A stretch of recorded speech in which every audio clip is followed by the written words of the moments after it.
Hello friends. Oscar आज की date में सबसे पॉपुलर फिल्म अवार्ड्स है, लेकिन क्या आप जानते हो इसका असली नाम ऑस्कर्स नहीं, इसे ऑफिशियली बुलाया जाता है द एकेडमी अवार्ड्स के नाम से।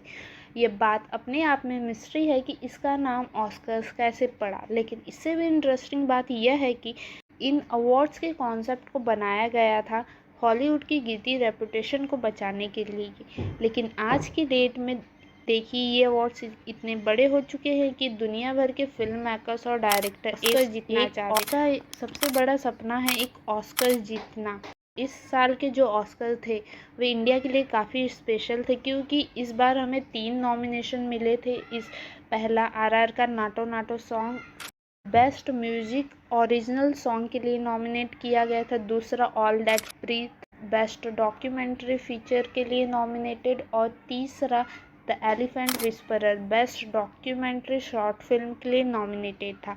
यहाँ से हमारे 2 नॉमिनेशन विनर भी रह चुके हैं। फर्स्ट आरआर का Naatu Naatu song best music original song, और second the elephant whisperer for best documentary short film के विनर को अभी जल्द ही में ऑस्कर मिला। और यहाँ लोग के मन में सवाल आता रहेगा कि आखिर नॉमिनेशन की लिस्ट डिसाइड कैसे होती है, कौन है वे लोग जो इन अवार्ड्स के विनर को चूज़ करते हैं। चलिए जानने की कोशिश करते हैं। सन 1929 पहला साल था जब ऑस्कर के अवार्ड दिए गए थे। इन अवार्ड्स को जीतने के लिए नई ऑर्गेनाइजेशन की स्थापना की गई थी, the academy of motion picture arts and science. इस ऑर्गेनाइजेशन को शॉर्ट में द एकेडमी के नाम से जाना जाता है, और इसी वजह से इस अवार्ड को नाम दिया गया द एकेडमी अवार्ड्स। और ये जो समय था जब हॉलीवुड में एक के बाद एक स्कैंडल देखने को मिल रहा था। कहीं पर किसी का ड्रग ओवरडोज, कहीं पर किसी की हत्या हो जाती, किसी का मर्डर हो जाता। इसके अलावा जो फिल्म बनाने वाले प्रोडक्शन हाउस थे वो लेबर शॉर्टेज की प्रॉब्लम से डील कर रहे थे। उन्हें डर था कि फिल्म इंडस्ट्री में काम करने वाले जो एम्प्लॉय थे वो ज़्यादा सैलरी की डिमांड ना करने लग जाए। 1929 वही साल था जब ग्रेट डिप्रेशन की शुरुआत हुई थी। अमेरिका में स्टॉक मार्केट बड़ी तेज़ी से नीचे गिर गया, इकोनॉमिक क्रैश हुई, अनएम्प्लॉयमेंट अमेरिका में बढ़ने लगी। इसी समय में एक प्रोडक्शन कंपनी थी एमजीएम के नाम से। उन्होंने सोचा क्यों ना एक एकेडमी बनाई जाए जो फिल्म इंडस्ट्री में काम करने वाले एम्प्लॉयज से नेगोशिएट कर सके। राइटर, एक्टर, डायरेक्टर, उनके कॉरपोरेशन के बदले ये एकेडमी उन्हें अवार्ड दे। एमजीएम कंपनी के मालिक मिस्टर मेयर ने कहा था, I found the best way to handle the filmmakers was to hand medals all over them. शुरू के अवार्ड्स थे वो सम्मान के तौर पर नहीं दिए गए थे, वो फिल्म मेकर्स, एक्टर, डायरेक्टर्स को बहकाने के लिए दिए गए थे। लेकिन साल दर साल इनकी पॉपुलैरिटी बढ़ती रही, और जिसे ये अवार्ड मिलता था उसे रिस्पेक्ट दिया जाने लगा।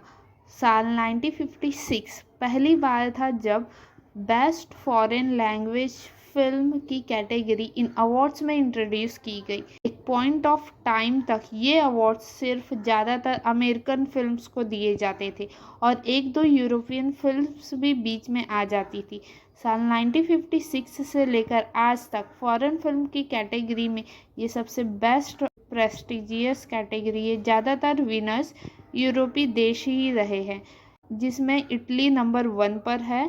इटालियन फिल्मों ने 14 बार इन अवार्ड्स को जीता है। और इंडिया की बात करें तो इंडिया ने इन अवार्ड को अभी तक कभी नहीं जीता है, लेकिन हमारी 3 फिल्मों को नॉमिनेट किया था। में साल 1957 में मदर इंडिया, साल 1988 में सलाम बॉम्बे, और 2001 में लगान।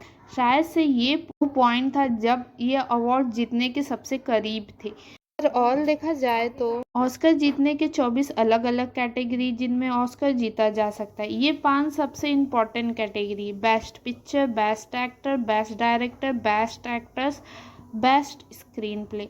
इन पाँचों को द बिग फाइव कहा जाता है।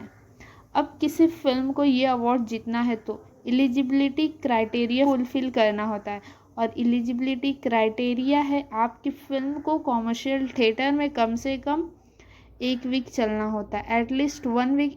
इनमें से कोई भी जगहों में, जैसे Los Angeles county, the city of New York, the bay area, Chicago, city of Illinois, Miami the city in Florida, Atlanta the city in Georgia. किसी एक पर्टिकुलर ईयर के 1 जनवरी से 31 दिसंबर के बीच में आपकी फिल्म इनमें से किसी भी एक कॉमर्शियल थिएटर में एटलीस्ट 1 वीक चले। ये क्राइटेरिया ज़्यादा मुश्किल नहीं है, क्योंकि जो ज़्यादा पॉपुलर फिल्म होती है वो 1 हफ्ते के लिए अमेरिका के इन थिएटरों में चली जाती। कुछ अवार्ड्स कैटेगरी के लिए एक्सेप्शन दी जाती है, जैसे कि डॉक्यूमेंट्री एंड शॉर्ट फिल्म। इनकी रिक्वायरमेंट अलग है, उन्हें एक्चुअली में सबमिट किया जाता है उस फिल्म के प्रोड्यूसर के द्वारा। जो फॉरेन लैंग्वेज की फिल्म है, उसकी रिक्वायरमेंट जिस देश की वो फिल्म है को वह देश अपनी तरफ से सबमिट करे, और हर देश एक ही फिल्म सबमिट कर सकता है। इस साल इंडिया की तरफ से जिस फिल्म को ऑफिशियल सबमिशन में भेजा गया था ऑस्कर में, छेलो शो, इंग्लिश में कहा जाता है लास्ट फिल्म शो। यह एक गुजराती ड्रामा फिल्म है। इस फिल्म को शॉर्टलिस्ट भी कर लिया गया था, लेकिन अनफॉर्चुनेटली यह नॉमिनेशन के फाइनल लिस्ट में नहीं पहुंची। आप कंफ्यूज होते रहोगे कि शॉर्टलिस्ट और नॉमिनेशन में क्या फ़र्क, इसे हम समझते हैं। हर साल ये एकेडमी एक रिमाइंडर लिस्ट बनाती जो सारी फिल्म एलिजिबिलिटी क्राइटेरिया फुलफिल करती। इस साल के रिमाइंडर लिस्ट में कुल 301 फिल्म थी। ये 301 फिल्म में से कई सारे इंडियन फिल्म थी, जैसे कि RRR, कांतारा, गंगूबाई, रॉकेटरी, लास्ट फिल्म शो, कश्मीर फाइल्स, ये सारी फिल्में थी। Reminder list basically eligibility films की लंबी लिस्ट है, यानी वो सारे फिल्म्स जो एलिजिबिलिटी क्राइटेरिया को फुलफिल करती है। और एलिजिबिलिटी क्राइटेरिया क्या है, जो फेमस अमेरिकन शहर है के थिएटर में ये सारी फिल्म्स 1 वीक तक चल रही। जो भी बॉलीवुड की फिल्में, इंडियन फिल्में अच्छा परफॉर्म करी, उन सबका ये लिस्ट। तो यहाँ पर बेस्ट इंटरनेशनल फीचर फिल्म की कैटेगरी को ले लेते हैं। वैसे तो इस कैटेगरी में 2020 के बाद से रीनेम कर दिया गया था। इस कैटेगरी का पुराना नाम था बेस्ट फॉरेन फिल्म। इस कैटेगरी में लगभग 301 फिल्म है जो एलिजिबल है, लेकिन एलिजिबल फिल्मों में से 15 फिल्म को शॉर्टलिस्ट किया गया, और ये शॉर्ट लिस्टेड फिल्म में से एक फिल्म इंडियन भी है, the last Film show. In short list फिल्मों में से 5 फिल्म को नॉमिनेट किया गया। इनमें एक फिल्म जर्मन, एक अर्जेंटीनियन, पोलिश, ईरिश और बेल्जियम फिल्म है। जब ये अवार्ड की सेरेमनी आएगी तो 5 फिल्म का नाम लिया जाएगा और उनमें से एक विनर निकलेगा। अब आप इसके प्रोसेस को समझ ही गए रहोगे। इसमें पहले एलिजिबिलिटी, शॉर्ट लिस्ट, नॉमिनेटेड और फिर विनर। अब सवाल है कि अब विनर को चुना कैसे जाता है? वोटिंग के जरिए।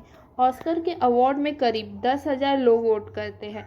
कौन है वे लोग जो वोट करते हैं, आइए जानते हैं। ये बेसिकली इंडस्ट्री के प्रोफेशनल्स होते हैं, जैसे कि फिल्म डायरेक्टर, एक्टर।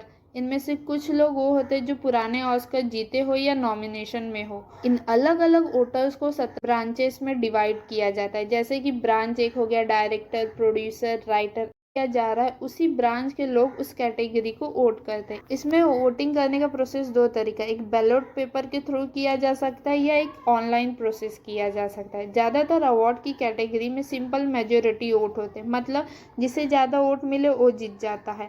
लेकिन बेस्ट पिक्चर की वोटिंग जो होती है वो रैंक वाइज वोटिंग सिस्टम होती है। इसे प्रेफरेंशियल बैलेट भी कहते हैं।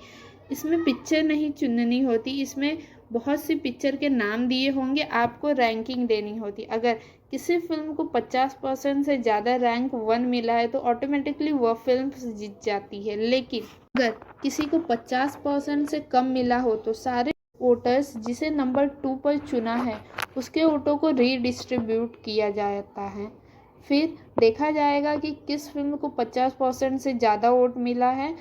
अगर नहीं तो फिर वापस ये प्रोसेस किया जाएगा।